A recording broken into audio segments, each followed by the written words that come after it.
for this opportunity to study God's Word again.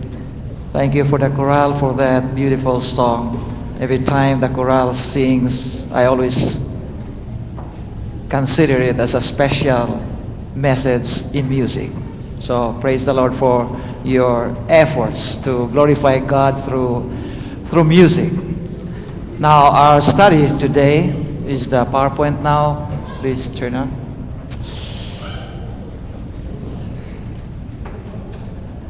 Our study today is on the second disciple. But before we do so, Matthew chapter 28 verse 18 and 19. All authority, Jesus came to them and said, all authority in heaven and on earth has been given to me. Therefore go and make disciples of all nations, baptizing them in the name of the Father and of the Son and of the Holy Spirit. 20, and teaching them to obey everything I have commanded you, and surely I am with you always to the very end of the age. I would like to express in behalf of the church the efforts of our church members, young and old, who went to Davao in conjunction with the words of Jesus Christ, go. And the mission trip happened. I have a couple of pictures to share to you when they arrived there in the Philippines. They were so excited, and last night they were able to give us a report. Some of them were thinking that it was just an experience of pleasure, traveling around as a tourist. Only to find out that not only they were instrument of changing lives, but they themselves have experienced their own lives changed. Last night, Mark posted in his Facebook this picture, part of those that he had seen in the Philippines. The ATM has a new meaning. Automatic tubig machine. Instead of automated teller machine, they have a new version there, the automatic tubig machine. Aside from those interesting stories and pictures, last night they gave a report of what they have accomplished there in the Philippines. It was so thrilling. We praise the Lord for what He has done for His people. We have the youngest and the oldest. Thank you for the Barcadas who went there, and also for the youth department. And next year, the young adults are preparing to go to Leyte in Ormoc City. And we hope that when there are fundraising like pancake breakfast, come and so they can raise funds, and it will be cheaper to them. All the speakers were contributing themselves or their parents, no less than $1,000. All the rest were coming from fundraising. So just imagine what your contribution did to the mission trip. Now, let's go to our topic, the second disciple that we will be studying today, whose name is Peter. Last week, the study was focused on his brother. The name was Andrew, the second fiddle. Andrew was the one, if you will look at the record in the book of John, please open to the book of John, chapter 1. Andrew, verse 40, Simon Peter's brother, was one of the two who heard what John had said and who had followed Jesus. The first thing Andrew did was to find his brother Simon and tell him, we have found the Messiah, that is the Christ, and he brought him to Jesus. The work of Andrew was doing a layman's effort. The first convert of a layman's effort was Peter. And Peter is the focus of our study today. We call him as the 5-talent disciple. As I was working out for the message this week, praying, studying, and researching, going into books to enrich the material regarding Peter's life, the Holy Scriptures particularly, the desire of ages, I could not find it enough to have 30 minutes for this. But praise the Lord, my wife noticed it and said, why don't you make part one? And then the next time you stand up, part two. And there was wisdom in it. And so today it will be part one, his life, the life of Peter before the crucifixion of Jesus Christ. And then next week it will be the youth Sabbath. After next week, we'll go again to part two, the life of Peter after the crucifixion of Jesus Christ. Peter actually was living with Andrew. He was one of those fishermen who were living in what you can find there, which was Bethsaida. Bethsaida was opposite to what in the place Capernaum. But later on, Peter moved to Capernaum. So you can see here the Sea of Galilee and where Bethsaida is. That is where they were residing. And that is where Jesus called them, I will make you fishers of men. That call was about 1.5 years after Andrew preached to him and told him, we have found the Messiah. Their following of Jesus was intermittent prior to the final calling that called them to become full-time disciples of Jesus. And so here you can find how God in Jesus Christ was looking for somebody that can represent him, especially when he leaves this world. You must have known this lady, Corrie ten Boom. She grew up and was born in Amsterdam, but he actually died here in Placentia, California. She is a special lady in the sense that during World War I, when the Nazi Holocaust were trying to kill the Jews, she, her father, and other members of the home tried to hide the Jews as much as they can so that they will not be killed by the Nazi. Later on, she was imprisoned. She moved here in the U.S., and one of his speeches in Virginia sometime in 1975, she made a good scenario when Jesus Christ went up to heaven. She said, when Jesus Christ arrived in heaven, the angels surrounded him and asked, what was that for that you went to the earth? And Jesus said, you know what? I want to give them salvation. I want to give to the world salvation. And the angels asked him, have you trained people? And he said, Jesus answered, yes, I have trained 12 disciples. And are they only 12 and they are going around the world? And Jesus replied, every corner of the world. And then he said, is it not risky for you to only have 12? What if they will fail? Jesus answered to the angels, if they fail, I have no other plans. And then the angels asked, that is too risky. And Jesus said, no, they will not fail. That's a good scenario that Corrie ten Boom was inventing, but it was something that tells us how important the calling of the disciples was from Jesus Christ. That's why he called them from fishing. He called them from different, like Matthew, who was a tax collector. We will be studying other disciples, but from different responsibilities, he called them. And he prepared them so that someday after he went up to heaven, they will be there to represent him. Now, one time, this is a very important encounter that Peter had and the disciples, because Jesus made a special question. He asked the disciples, who do people say the Son of Man is? And if you will look at, please open your Bibles with me to the book of Matthew chapter 16. Because this group of text has been subjected to many debates. Many thought about Jesus, Peter, and the expression or the confession of Peter. Please take time to go to Matthew chapter 16. Chapter 16, verse 13. We'll start with verse 13. What did it say? Who do people say the Son of Man is? They replied, some say, you are the John the Baptist. Others say, you are Elijah. And then he said, or Jeremiah, or one of the prophets. And then Jesus asked them, but what about you? The next question, who do you say I am?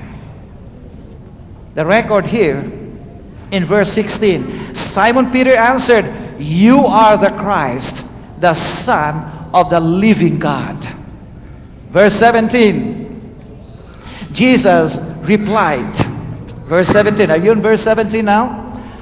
Blessed are you, Simon, son of Jonah, for this was not revealed to you by flesh and blood, but by my Father in heaven. Verse 18, and I tell you that you are Peter, and on this rock I will build my church, and the gates of Hades will not overcome it.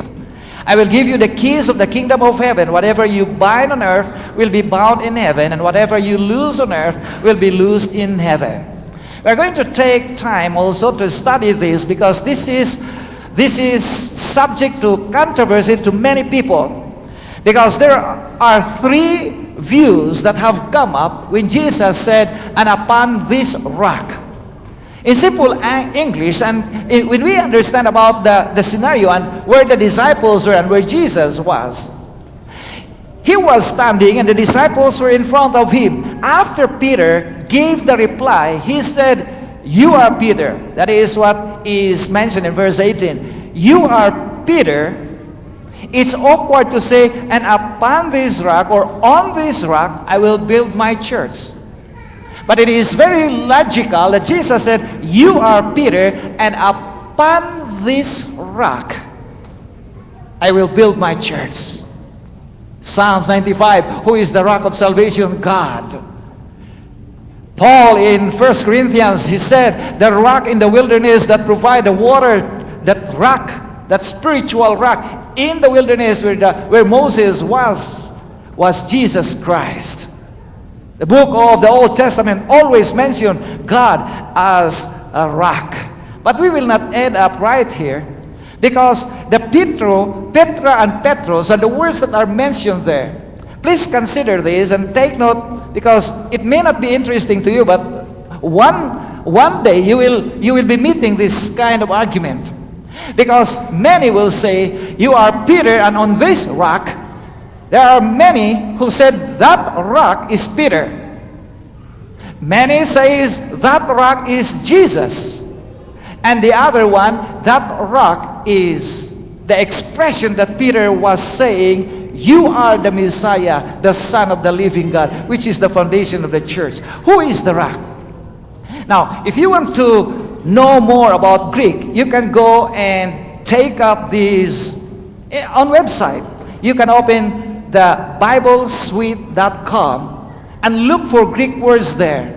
Look for an English words, and it will be translated in English. And this is what we'll be taking up today. On the other side is the Petros. On the other side is Petra. Because when Jesus said, thou art Peter, thou art Petros in Greek, and upon this rock, which is Petra. How do the Greek understood these two words? Now, so it will be clear to you.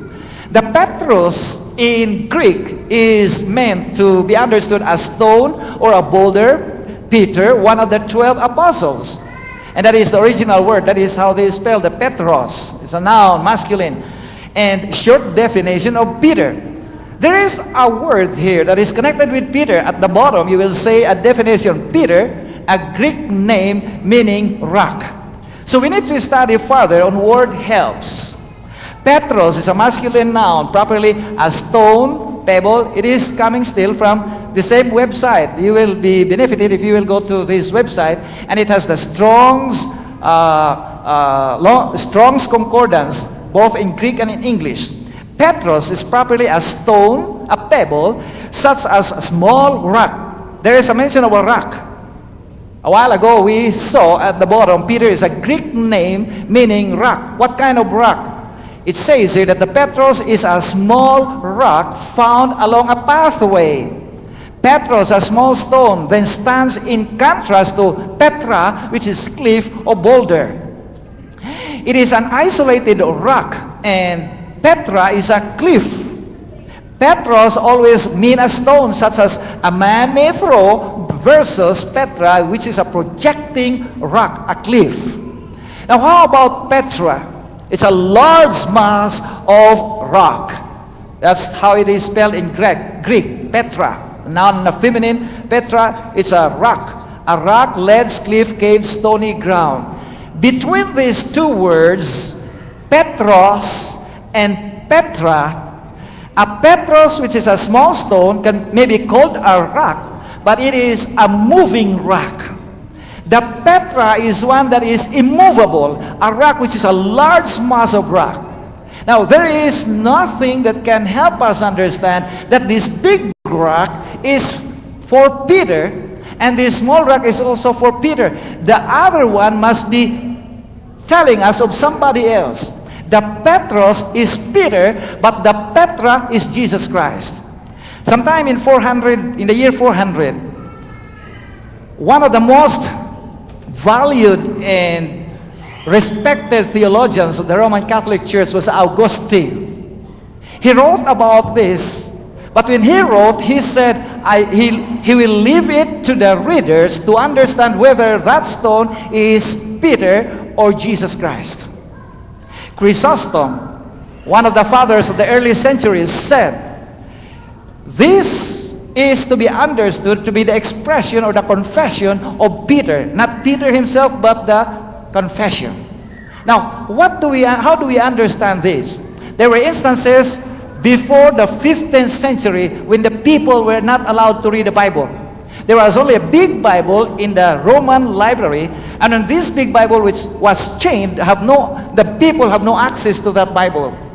So the people tried to find a way that they can have access. Later on, there was a translation. They understood it in their own language, and on the 15th century AD, in our years, in the 15th century, in the Protestant Reformation, they have studied thoroughly, and they have come up that Petros was Peter and Petra was Jesus Christ. And so when Jesus Christ was saying, thou art Peter, thou art Petros, you are a movable rock, you are a small stone. In fact, he denied Jesus Christ, but upon this immovable rock, I will build my church. Characteristics of Peter before conversion. You can find some of these. Let's move this fast. Aggressive, ambitious, appeared to have greater disadvantage than Judas. Ardent, boastful, bold, careless of spirit. One of them was boastful. Many of us may have caught some of these characteristics like Peter. One time there was a guy in the airport.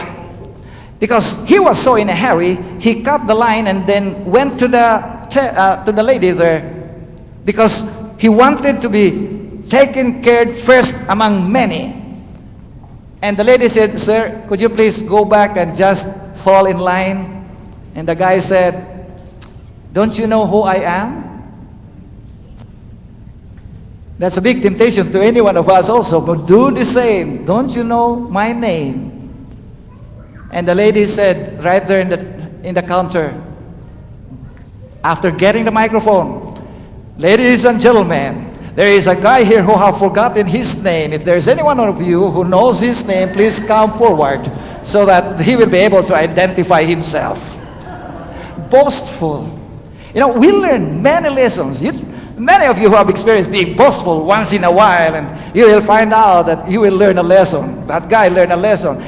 Boastful, bold, careless of spirit, coward before finger of scorn, dictatorial, did not desire to see cross and Christ's work, willing to work with Jesus, willing to follow Jesus, except the cross. Did not desire to see cross, did not know himself, forgiving. Some of these are positive. Generous, had Pharisees' spirit, hasty, heedless in entering into temptation. You can find the quotations there from Desire of Ages 673. Impetuous, Acts of the Apostles 5:39. Impulsive by nature, in temperament, inclined to act independently, needed to distrust himself, learned to follow before he could be a leader, often erred and often received reproof from Jesus Christ. Passionate, peculiar traits of character of strikingly developed, prompt in action, in retaliation, proud, quick to perceive and forward to act, rash, ready always to correct others, ready to always express his mind. Before he had clear comprehension of himself, restless, retained much of old love for boats and fishing, self-assurance, self-confidence led to believe he was saved. But if you will read Christ Object Lessons 155, it says that because he was having self-confidence, that he was saved with that led him to believe that he was saved, it was bringing him down and down. In fact, that book, Christ Object Lessons, says, never should we say and be telling the people, I am saved. Every moment of our lives depend upon the grace of Jesus Christ. There was a guy who thought he was wrongly called called by the police officer.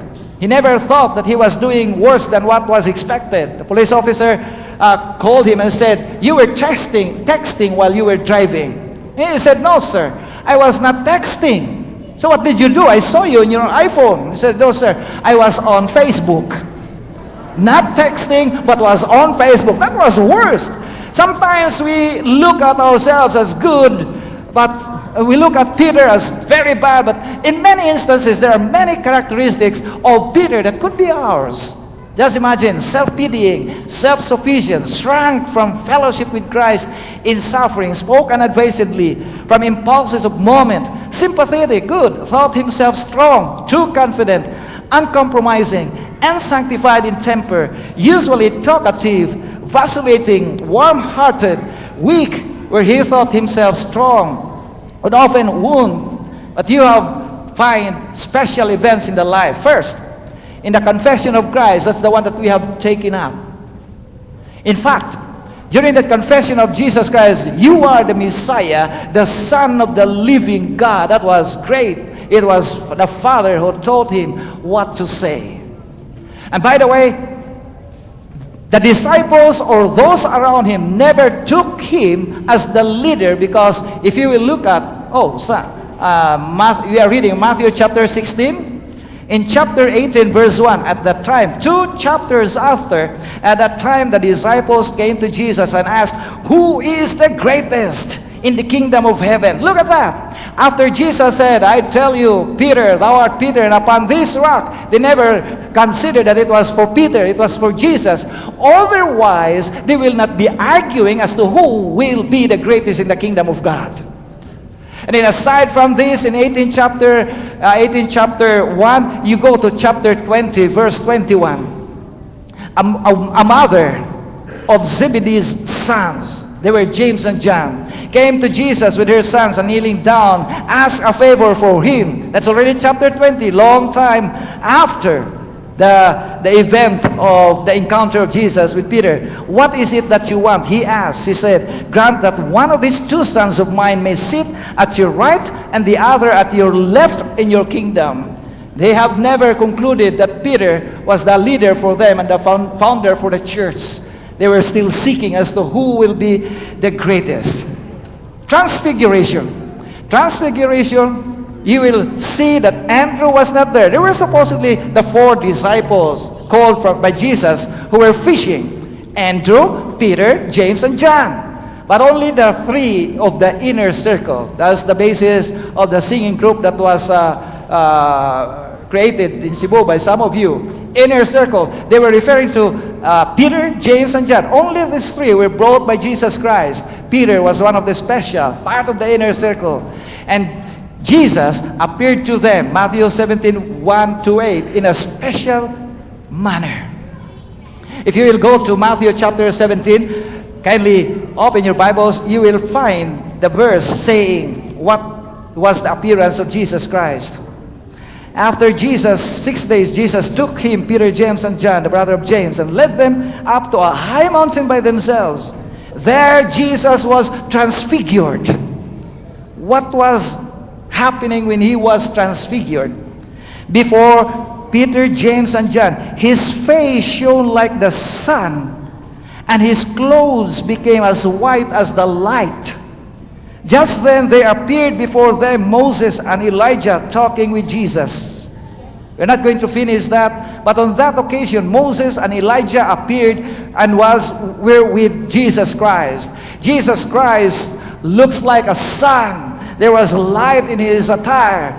And then those two individuals has marked the representatives for those at the time of Jesus Christ in his kingly manner coming to this world. Moses representing those people who will die or who have died and then will be resurrected at the second coming of Jesus Christ. Elijah did not pass death. He was taken up in a chariot to heaven without passing death. At the coming of Jesus Christ, there will be many who will be alive, and it will be represented by Elijah. These two kinds of people will be brought to his kingdom. It is worthwhile becoming faithful. But another one, the one in the caught fish with a coin, very important thing, because in this catching fish with a coin, Peter was approaching the people who were in charge of receiving the temple tax. When he was there, the temple tax collectors were saying, "Is your master paying temple tax?" And Peter immediately said, "Yes, he pays temple tax." And then he went to Jesus Christ, and Jesus said, "Who will pay the temple tax? Is a son required or the stranger?" And Jesus Christ, after asking this, waiting for an answer, Peter answered, "The strangers." But then you can find the quality of Jesus Christ. He did not embarrass Peter, who was saying yes, because he said, "Peter, we will give. You go to the sea and catch a fish." So he went there.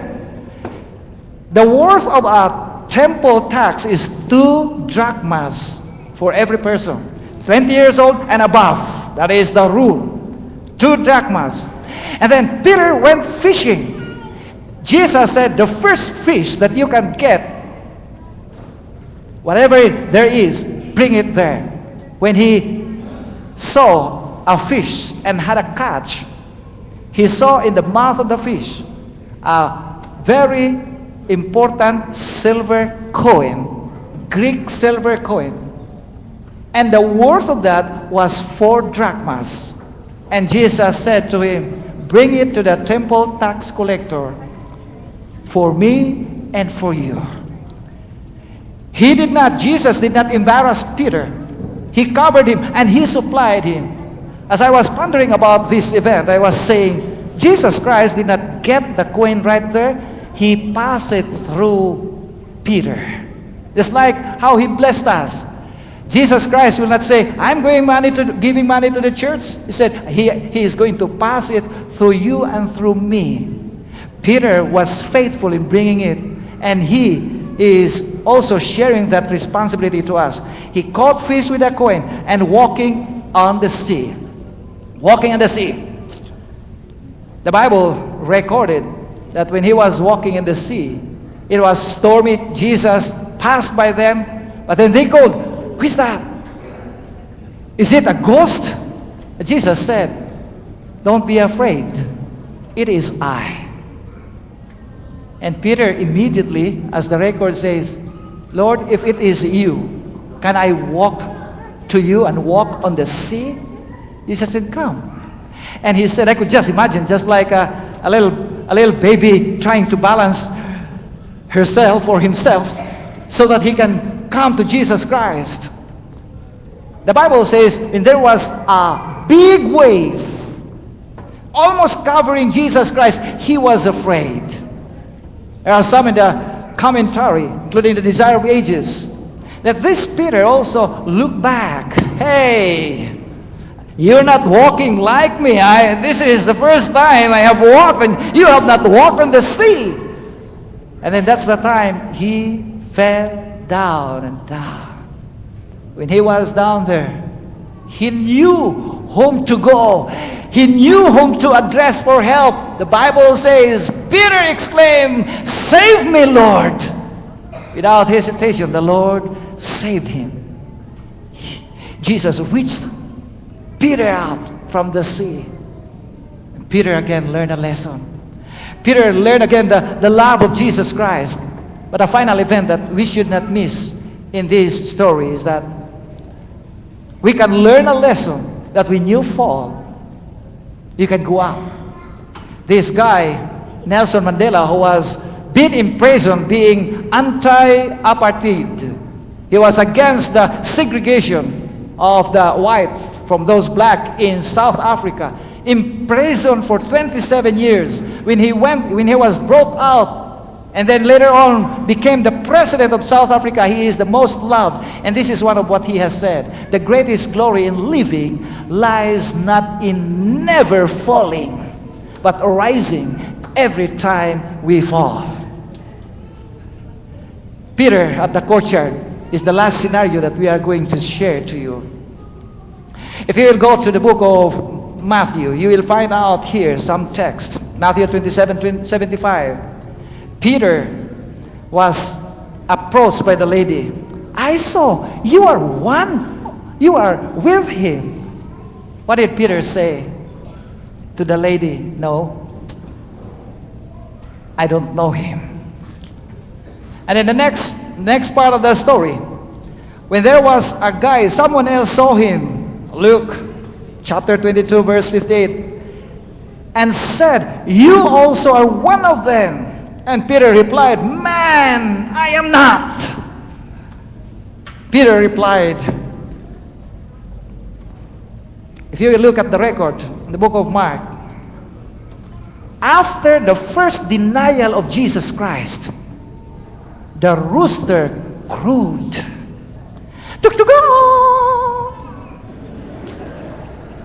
But then he did not mind it. Another guy went to him for the second time. He said, you're one of them. No, I am not one of them. The third time in Luke chapter 22, an hour later, another, verse 59, asserted, certainly this fellow was with him, for he is a Galilean. Peter replied, man, I don't know what you are talking about. And if you will, this is the book of Luke. If you will go to the book of Mark, it says there, he denied Jesus Christ with cursing and swearing. Matthew 26:74. In the Andrews Study Bible, page 1289, it says, it is not a foul language when he was swearing and cursing. It was not a foul language. It is unswearing in the sense of taking an oath in a court of law setting. In addition, Peter seemed to be cursing in the sense of invoking a curse upon himself if his words were not true. Desire of Ages, listen to this. Page 712. The disciples of Jesus were noted for their purity. Like, for example, church members of Inland Empire Filipino Seventh Adventist Church should be noted of purity of language. But the disciples were too. And in order to fully deceive his questioners and justify his assumed character, Peter denied his master with cursing and swearing. How about us today? The disciple of Christ, referring to you, to me, who in our day disguises his faith through dread of suffering, dread for fear of suffering, or reproach, denies his Lord as really as did Peter in the judgment hall. There was one guy who said and was bragging, I have been hearing you experiencing so many persecution. Never in my life that I had experienced persecution. He said, what is your secret? I didn't tell them that I am a Seventh-day Adventist. Oh, that's the secret. He never told them that he was a Christian. So there was no persecution. And what does the Desire of Ages says, when we disguise our faith because we are afraid of suffering or reproach, we are just like Peter, denying in the judgment hall. This is very important. But before I go to that slide, kindly go to the book of Luke, chapter 23. It says here, And this is the only version that has accurately recorded the event. Because the other gospel records, Matthew, Mark, and John, simply said, when Peter denied Jesus Christ, the rooster crowed again. A fulfillment of what Jesus had said in Matthew or Mark. Before the rooster crows twice, you will deny me thrice. Very important in chapter 22 of the book of Luke. It says, Peter replied, "Man, I don't know what you are talking about." Just as he was speaking, the rooster crowed. 61, the Lord turned and looked straight at Peter. Can you just imagine? Peter was here, vehemently denying that he did not know Jesus Christ. When the rooster crowed the second time, Jesus, who was facing the Sanhedrin. Sanhedrin is composed of 71 people. From the chief priest to the priest, the Sadducees, 71 of them, while he was being investigated. After the second crowing of the rooster, he looked back to Peter. They had an eye-to-eye contact. And it says here, the Lord turned and looked straight at Peter. Then Peter remembered the word the Lord had spoken to him. Before the rooster crows today, you will disown me 3 times. Let me read to you now the quotation. Please read. At the same time, Peter's eyes, when Jesus looked at him straight, Peter's eyes were drawn to his master. In that gentle countenance, Peter have read deep pity and sorrow, but there was no anger there. As I have mentioned to you, we are studying about the 12 disciples in a series. This is not just much of the disciples. We will be knowing Jesus through his disciples. This is who Jesus is. In spite of the denial of Peter, Peter saw that there was a deep pity and sorrow in the eyes of Jesus, and he was never angry. That is the reason why Peter continued to exist as an apostle of God. We'll study next week, 2 weeks from now, the part 2 of the life of Peter after the death and the resurrection of Jesus Christ. This week, my brother and my sister-in-law visited us at home. They live in San Jose. They told us about their experience in San Luis Obispo Reservoir. They went fishing. Anywhere here in the U.S., you have to secure a license to fish. There are 2 of them, 2 rods, but the wife never intended to go fishing, but just to accompany. They only have 1 license. And while in the course of fishing, he also had to put a bait in the rod. And then finally, he asked his wife, "Can you hold the rod? The rod? Can you hold the rod so I can place properly the bait?" So she held the rod, and he placed the bait. After that, my brother held the rod, fishing. But just immediately after, they had catch. Immediately after, my sister-in-law held the rod. The ranger just from nowhere came up and said, "Hey, may I see your licenses?" My brother was able to show his license, and the wife has nothing to show. "So you were fishing?" "No, I was just asked to hold for a short while because my husband will be putting a bait." But no explanation was accepted.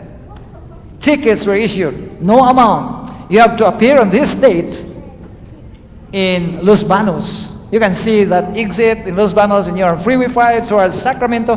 You have to go to Los Banos at the court so that you can explain yourself or pay the fine. They did not know how much was the fine. So on the day of the hearing, placed on the tickets, they went. They left San Jose 4 o'clock in the morning, drove to Los Banos. Early in the morning, they were already there. And they saw in the bulletin board, in large letters, Mr. So-and-so, Mr. So-and-so, Mr. So-and-so, his name and my sister-in-law's name. My brother was 600 fine, to pay 600. Because, I forgot to tell you, they were able to have fish that were just 1 inch shorter than the minimum length of the fish. Just 1 inch. So they were issued ticket including that offense. So they were there. That's the Sabbath before that. That was Monday. The Sabbath, they were there at church listening to the sermon. And they heard about the sermon about grace. They heard the pastor preaching about his son who was minor and was driving fast, overspeeding, and he appealed to the judge for grace. Good that they were present at that time during that sermon. They attended church. And so the husband and wife told themselves, why don't we apply asking for grace? And they were there. There were some people of different nationalities, you know. There were some who went there and also have short a half inch or 1 inch. Probably went there for fishing, brought some fish which beyond their limit. There was one who have been issued with a 600 fine. And the guy said, Your Honor, please, I have only 150. Could you please reduce my $600 to 150? The clerk was there at the left side of the judge, and the judge will dictate how much is the fine. When he said, just 150 because I have no money, the judge turned his head to the left and said, 600. There's another one, 1,000. Judge, I have no money. That was too much. And the judge said, 1,000. My brother and my sister-in-law were brought together. Their tickets were combined because they were husband and wife. A total of 1,500. And the spokesman was my brother. This was a free story, and I said, can I have your permission? I will tell the church about your story.